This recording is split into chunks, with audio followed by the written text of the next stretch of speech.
So if you're looking for a case that will do extremely well when it comes to drop protection, then Spigen Tough Armor is just for you.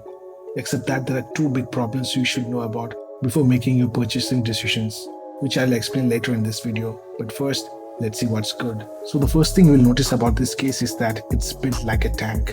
It feels solid in the hand thanks to the multiple layers of protection Spigen uses to reinforce this case. Spigen says that this case has military grade drop protection, and I don't doubt it. This case is perfect for people with butterfingers like me. This thing can take a beating like an NFL player and still survive to see the end of the day. Moreover, this case has this matte finish to it, therefore it feels great to hold.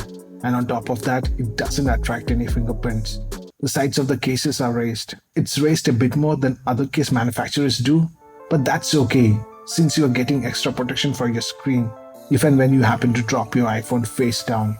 But what's not okay is that your fingers get caught in between the ridge when you swipe from down to top.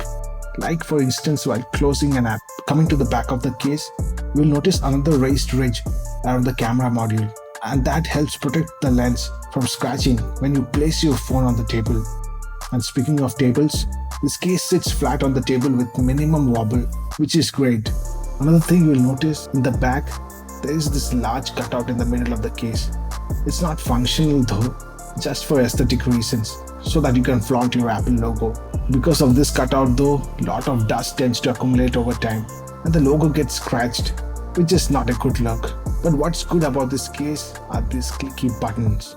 They don't take much effort to press and they are very tactile. The best part is, Spigen went ahead and labeled all the buttons, which is a nice touch.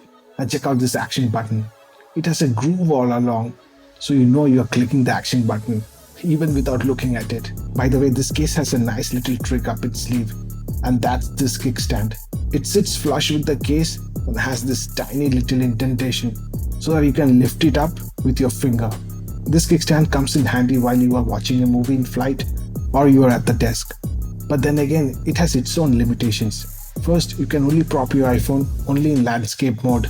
And second thing, this is fragile and made out of plastic. So if you twist and turn a bit too much, it might break. But what I like about this case are the cutouts for the ports. They're wide and accessible. By the way, did I mention this case is MagSafe compatible? So all your MagSafe accessories just clicks in place without any effort. Now you might be wondering, how strong are the magnets? Well, they are strong. Pretty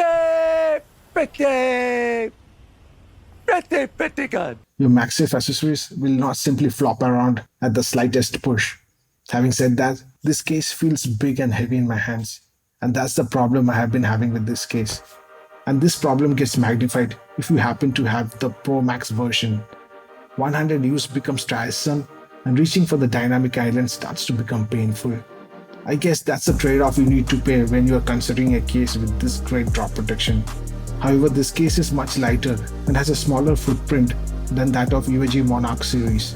So the million-dollar question is, should you buy this case? And the simple answer is yes. Only if your biggest priority is drop protection and you're willing to sacrifice ergonomics and handling.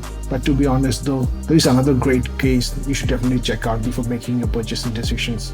And that's this. This is the Nomad leather case. And to know more, click here and I'll see you there.